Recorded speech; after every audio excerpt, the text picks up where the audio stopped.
Okay, so we recently had a video that went a little bit of kind of mini viral, at least in our world, right? So we had tons of feedback, tons of comments, emails, right? And a lot of people kind of asking different questions about it. So here's what I wanted to do is in this video, we actually want to break down like the behind the scenes, right? And I have psychology expert Caleb Steele with me. I asked him to come on here. So we're going to actually break down the why behind the what, right? So if you're a nerdy pastor like me and you like figuring out kind of the why behind the what and why we do things the way that we do and how people's mind works and what is going to persuade them to be able to visit church on Sunday so that we can make heaven crowded. Man, we're going to dive into that exact stuff here. And Caleb's going to tell us all the psychology behind it. Now, we've been best friends for 22 years, right? And stuff like that.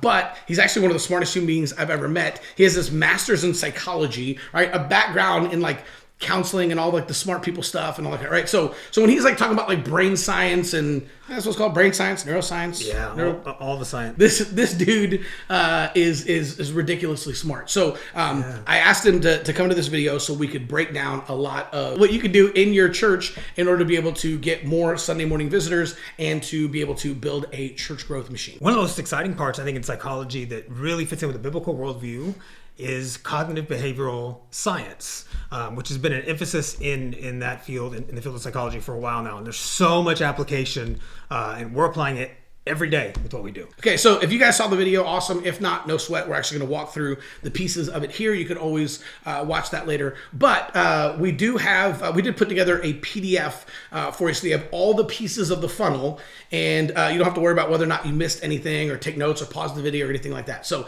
if you go to churchmarketinguniversity.com/funnel, you can actually download that PDF and all the pieces of the funnel, all the text message scripts, all the email scripts, the Facebook ads, the landing page, everything we're going to talk about in this video is going to be in there. So just go to churchmarketinguniversity.com/funnel and you can download that PDF for free. Caleb, let's dive into the Facebook ads here. And kind of talk through some of this, right? So this was one of the Facebook ads that we used here, right? And you can see the way that we wrote this copy was laid back, right? Because I like to write copy as if like I'm talking to a friend, like one friend texting another.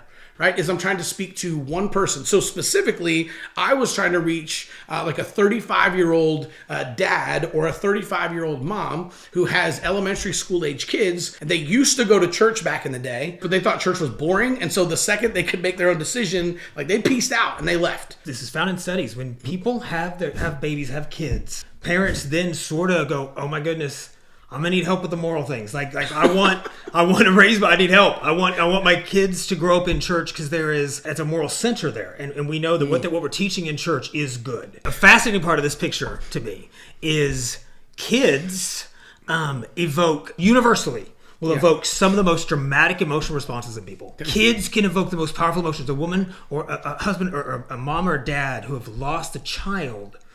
When they're in pain, it just evokes a different emotion. Or a child in pain. 100%. That makes sense. It's an opportunity for the church when we use pictures like this. It evokes such a powerful emotional response in people. Remember when you were a kid and church was boring? Boring? That's why at Guts we've made it our mission to make church fun again. This is the next one here. It's the one you just referenced a second ago, right? It says, want to raise your kids in church? Start this Sunday. I just know that your Facebook ad has to make an emotional connection with people if you want them to move and take any kind of action. People remember how you make them feel. And I guarantee when the person who was watching this video first saw that image, they felt a certain way.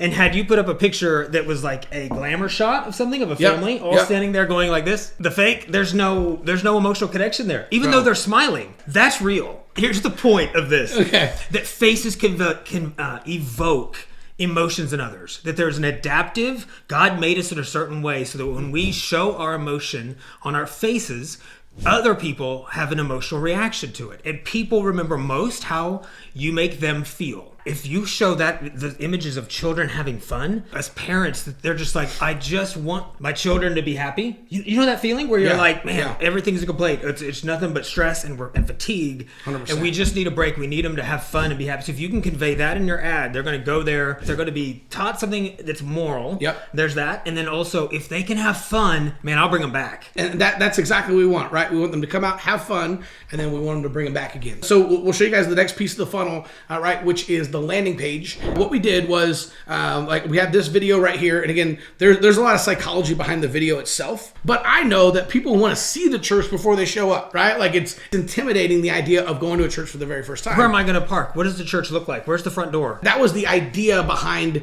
this video, as far as like all we did is we started in the parking lot where our guest parking is. We said, hey, when you show up here, just park underneath the big red guts letters and then come in the glass double doors. We'll help you find the sanctuary and everything. So we go in there, and it was one long continuous video that we sped up. That way you could literally see Katie like walking in the front door, right? Like seeing all the greeters walking through, down the hallway, like into our lobby. It's a minute 38, which is not too long. And then we also spliced in some B-roll of kids in the different classrooms so they could see them having fun and see what it looks like, right? And we went in there and we timed it so we came in like during worship, so people have their hands raised, right? And you kind of see what a real service looks like when you actually show up. Even older people want to go to a church like that because of life. Yes. Because of the life that you feel by hearing children play and laugh. It's one of the most glorious sounds on the planet. Yep. Everyone wants to be in that environment. All right, so we have the service times at the top here, right? Again, I wrote this, will you come to Guts with me this Sunday, for two reasons. Number one, I wanted it to feel personal. Number two, I wanted them to click on the video, right? And by saying that, like it's Katie saying, will you come to Guts with me this Sunday?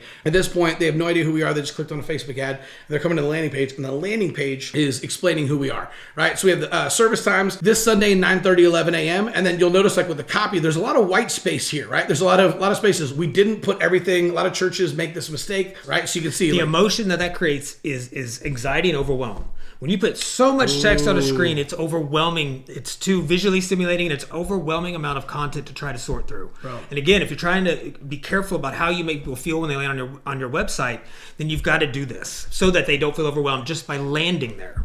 The loneliness, the feeling of being alone, they're ultimately going to be alone or be found out and end up alone. Yes. Right? Because people are going to realize we're not good enough. Yep. Right? Yep. And so that is one of the most powerful fears that we have. And it's also one of the best opportunities we have to connect with others. Because on the flip side of it, we crave and strive for connection and community. Man, if it's somebody's first time in our church, of course they don't want to go alone, right? Like, and so that's why we had this whole idea of when you plan your visit, we have a person waiting for you at the front door. It's like having a best friend waiting for you at the front door. Here's one of the things that we've noticed is that most people don't want to sit alone, but they don't want to say that, right? They don't want to be needy. They don't want to be desperate, but of course they want people to sit with them. So we just assume that they are, right? And unless they say like, no, actually, I'd rather just sit by myself, we sit with them, right? Like most people want that.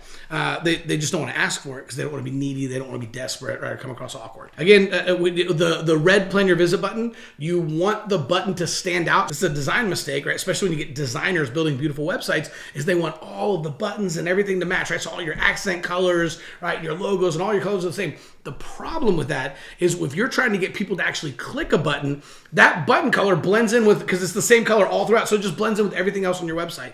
So you need a color that's going to pop. You need a color that's going to stand out that doesn't look like everything else. So on the internet, people don't read, people scan. First thing you do is scan to see if it's valuable and it's worth your time. So for me, I wanted to show them, here's what a service looks like, right? Like, because again, remember, we're targeting people who either like grew up in church and like stopped going because it was boring, or don't go to church. And we want to show them that, hey, church can be fun. Use pictures of the people that you want to attract, right? So, and it doesn't have to be a group that, if you had a group of 5, 6, 10, that's enough.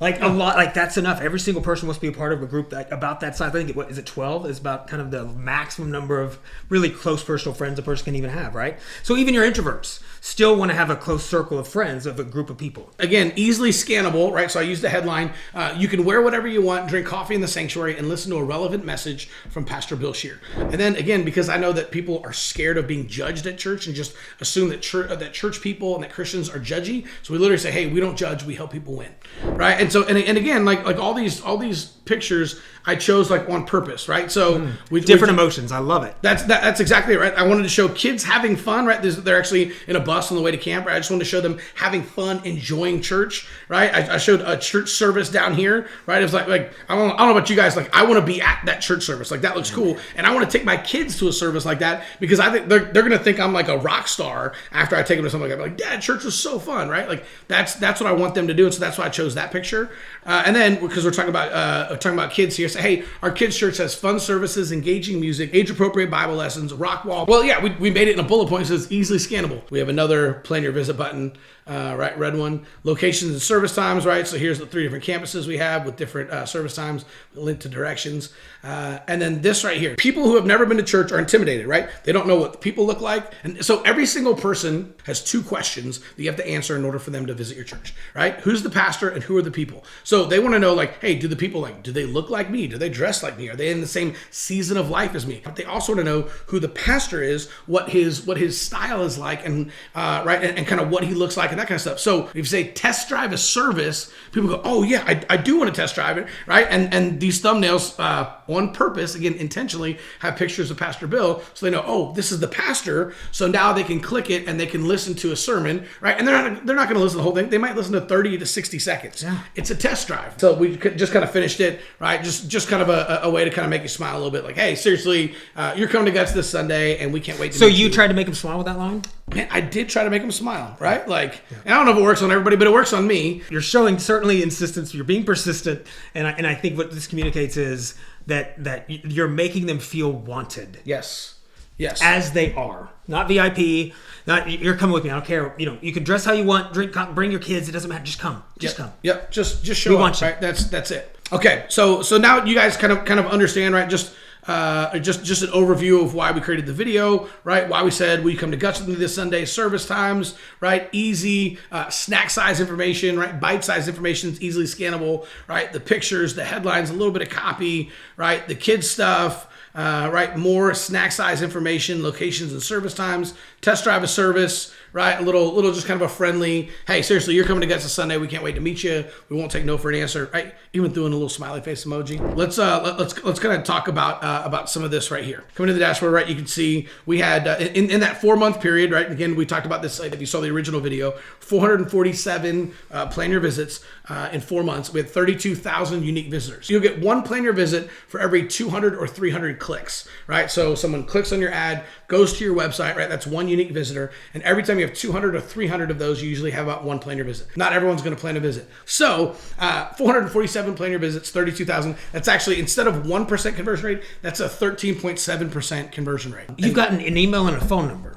Yeah. Name, email, phone number. That's all we ask for. Even if they don't show up, you can reach out to them continually. And they do, right? Like that's all here. We'll just show that. Like, so here's what we did, right? Like they get an email and a text when they first sign up. Right? 24 hours before they visit, they get another text, and then they get a text 2 hours before service, right? One more time. But if they don't show up, right, because that's going to happen sometimes, you're going to get plan your visits, some of them aren't going to show up. What we did is we actually have a text message that goes out like, hey, we had an incredible worship service at Guts Church this past week, but it would have been better with you there, right? We really missed you. Would you like to reschedule your visit for this Sunday, right? Let us know by replying yes or no to this text. You can see, right, they reply back yes. It says, okay, great, we'll see you there. Another text message that's going to come in 3 days later if there's still no response, and then finally an email 4 days later if there's no response, right? And if there's not that, no big deal. We have a really high success rate of people that not everyone's gonna show up, but we have a lot of people who replan their visit because of this little sequence right here. It is your moral obligation as a pastor, a church leader,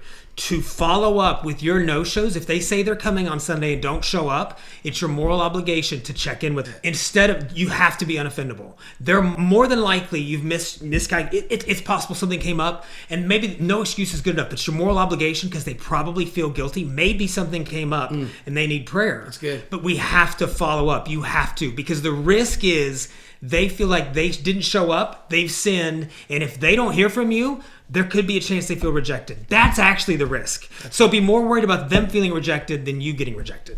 That's it. So all that's in here. And again, we use Text in Church to automate all of this. So if you want, that's actually in the link. You can try out Text in Church and everything kind of cruise through there. You can set all this up. There's even an import link in there where you can actually where you can just import this 12-week follow-up system into your Text in Church account. So you don't have to build it. We already built it for you, right? Just click on that link. But anyway, so you can see this is all right. Week 1, the text messages, the emails, the reminders, right? Like personal phone calls, all of that is actually in here. It's all a 12-week follow-up system. And again, it's all built out in there for you. So that's the whole funnel kind of from start to finish, right? So I hope you guys like this video, because what I wanted to do like with this is like I wanted to bring Caleb in to kind of talk about some of these different things. So if you guys like kind of the behind the scenes and you like some of the why behind the what, and I want to invite you to check out out our church landing page examples video. Yeah, there's somebody probably nearby your church right now going through some stuff and they need you. And most likely there's somebody in the background praying for that person. So please dive in. You are so important. The calling that you felt on your life that has led you to watch this video, to start this church. No matter where you're at, we know how hard it can be to be a pastor and how stressful it can be to try to grow a church. Stay with it. Stay in prayer. We're here. That's why we do what we do. It's all the reason we do what we do. And there are people nearby that only you can reach, and God is going to use you to reach them. And never forget that. That's it. All right. I'm Chris Abbott. He's Caleb Steele. Thanks so much. We'll see you soon.